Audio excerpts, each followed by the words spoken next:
So, my kids have told me that I am quirky, that I am crazy, and that I am a hoarder.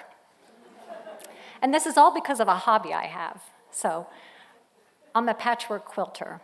And if you don't know what patchwork quilters do, the first thing we do is we spend hours, sometimes even days, cutting up a perfectly good piece of fabric into tiny little pieces. And that's quirky. And then we spend weeks, months, and in my case even years, putting it all back together into one perfectly good piece of fabric. And that's crazy, right? And every time we do this, we wind up with leftover fabric that we can't possibly throw away because we know we're going to make another quilt. And we make the next quilt, we bring some of the fabric from the first quilt into the next quilt. And it's kind of like a sourdough starter for fabric. And so everyone I know who's a quilter is just a little bit of a hoarder. And they keep their leftover fabrics. And in my house, they fill an entire dresser in the corner of my basement. And I'm embarrassed to admit, until a couple of years ago, they included some fabric that was almost as old as I am. So I guess maybe I am a little bit of a hoarder. But my kids would make fun of me and they'd say, "What are you ever going to do with all this leftover fabric?"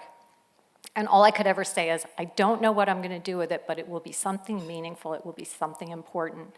And then they would roll their eyes, as only teenagers can, and they'd scoff and they'd mock and they'd say something like, "One day disaster will strike and Mom will save the world with leftover quilt fabrics." And laugh if you will, but it turns out we were both right, because in March 2020, disaster struck and the world was hit with a devastating pandemic. As you all know, I see people still wearing masks here. And at the time that it happened, it was killing people rapidly and it was spreading quickly. And there wasn't enough personal protective equipment to go around.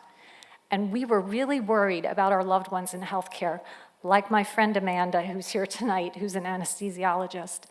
And we wanted to do something. Yes, thank you to healthcare workers.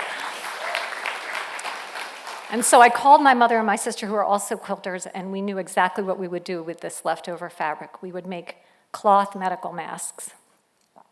And so we marshaled a couple of other quilting friends, and we made as many masks as we could, and we sent them off to our friends who were in healthcare, and then we started sending them into local hospitals.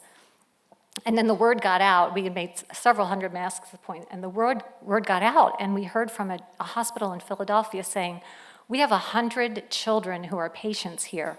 They're terrified. They can't have any visitors other than their mom and dad, and they're scared.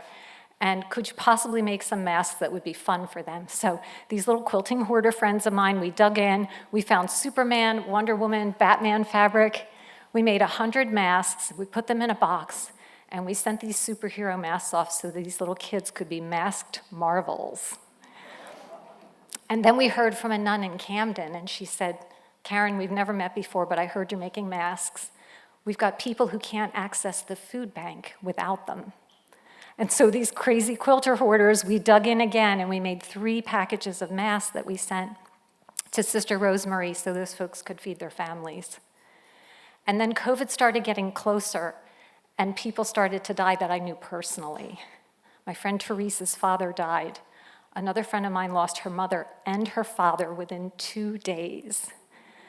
And it was such an incredibly sad time. We couldn't even attend the funerals. We couldn't hug our friends. We were watching the funerals on Facebook Live, and we were wondering if we were making any difference at all.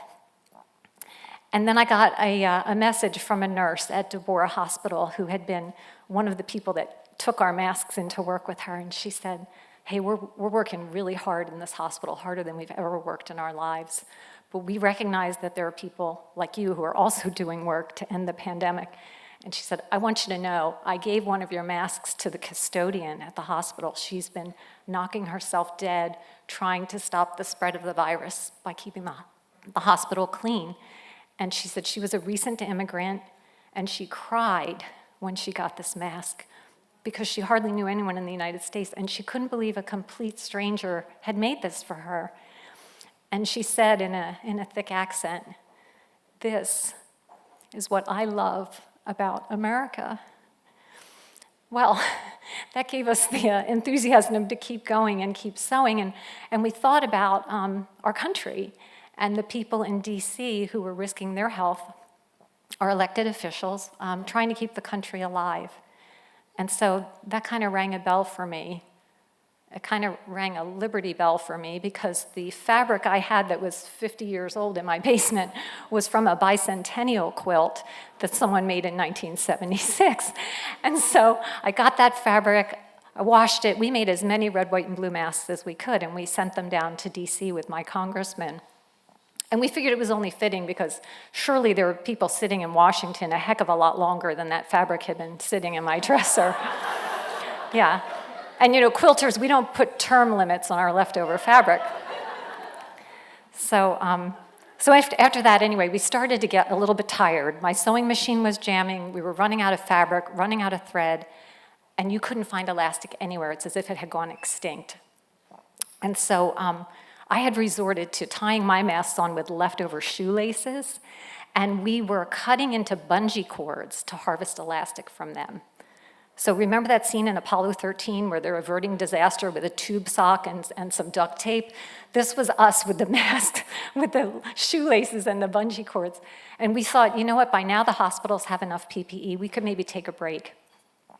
But the word got out that our spirits and our supplies were dwindling, and a retired police lieutenant dropped a boatload of elastic on my mom's porch.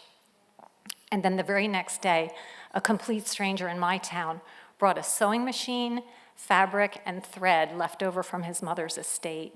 And it came with a note. And the note said, if my mother was still alive, if she hadn't died of COVID, she would be making masks. So that kept us going and that kept us sewing. And then we learned that there were nonprofits that were struggling to stay afloat because they couldn't hold their normal fundraisers because of COVID. So we picked a nonprofit of the week and we made masks for the general public. And it was an honor system. Help yourself to as many masks as you want, but please donate to the charity of the week. And we chose nonprofits that we knew were critical at the time, like Safe Way Out, a group that helps people survive domestic violence. And that was rampant at the time. You can imagine if you were forced to quarantine with someone abusive. And I'm really proud to share that this mask exchange raised over $5,000 for small charities. And this little quirky quorum of quilters made over 6,000 masks for the Philadelphia area and beyond. And we were able, as the world started to open up, to start making masks for First Holy Communions, prom gowns, back to school. We helped people get on with the fabric of their lives. And the thing that I think I can guarantee you is that the scraps that we were hoarding in 2020, all that leftover fabric, it is all gone now, all of it. All that's left over, absolutely all that's left over, is the warm feeling in our hearts when we realize a group of quirky quilters could in fact help save the world. Thank you.